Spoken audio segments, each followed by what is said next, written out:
Hello viewers, আসসালামু আলাইকুম। খুব সুন্দর একটা টপিকস আমি আলোচনা করব।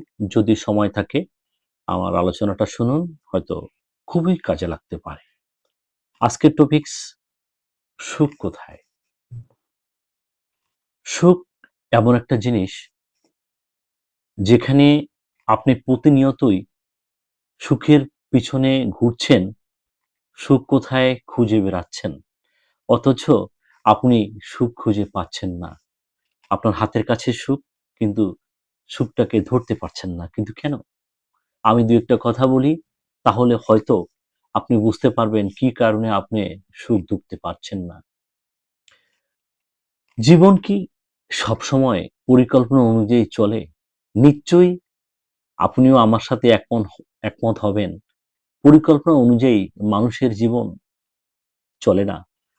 আপনি আমি চাইলাম এক, পেলাম আরেক রকমের। এখানেই কিন্তু আমাদের সমস্যাটা। এখানেই আমাদের সুখের পার্থক্য। চাওয়া এবং পাওয়ার ভিতরে যখন একটু তারতম্য ঘটে, তখন আমরা অন্য কোথাও সুখ খুঁজি। তখন আমাদের মন যদি শান্তি খুঁজেন, মনের ভিতরে যদি শান্তি খুঁজেন, তখনই তখন আপনি চিন্তা করবেন, আপনি যেটা পেয়েছেন, আপনি সেটা নিয়ে থাকুন। সেটা নিয়ে আপনি সন্তুষ্ট থাকুন। তখন দেখবেন যে আপনার সুখ আপনার কাছে। আপনি যখনই চিন্তা করবেন যে আমার এর চেয়ে আরো বেশি পাওয়া দরকার, এর চেয়ে আরো বেশি প্রয়োজন, তখনই আপনার মন অন্যদিকে সুখ খুঁজবে। মন কিন্তু তখন গৃহে সুখে থাকবে না। তাই বন্ধুরা, খুব অল্পতেই সন্তুষ্ট থাকার চেষ্টা করুন। মনকে বোঝাতে চেষ্টা করুন যে আমার যেটা আছে আমি এটা নিয়েই সুখে থাকবো।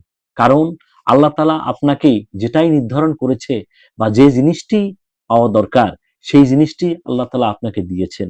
তাই সুখ শান্তি এর ভিতরেই আপনি খুঁজে নিতে হবে। যদি খুঁজতে পারেন, তাহলে অবশ্যই আপনি সুখে শান্তিতে জীবনযাপন করতে পারবেন। আমার এই কথাগুলো একটু চিন্তা করে দেখবেন। যদি ভালো লাগে, লাইক, কমেন্ট, শেয়ার করবেন। ধন্যবাদ।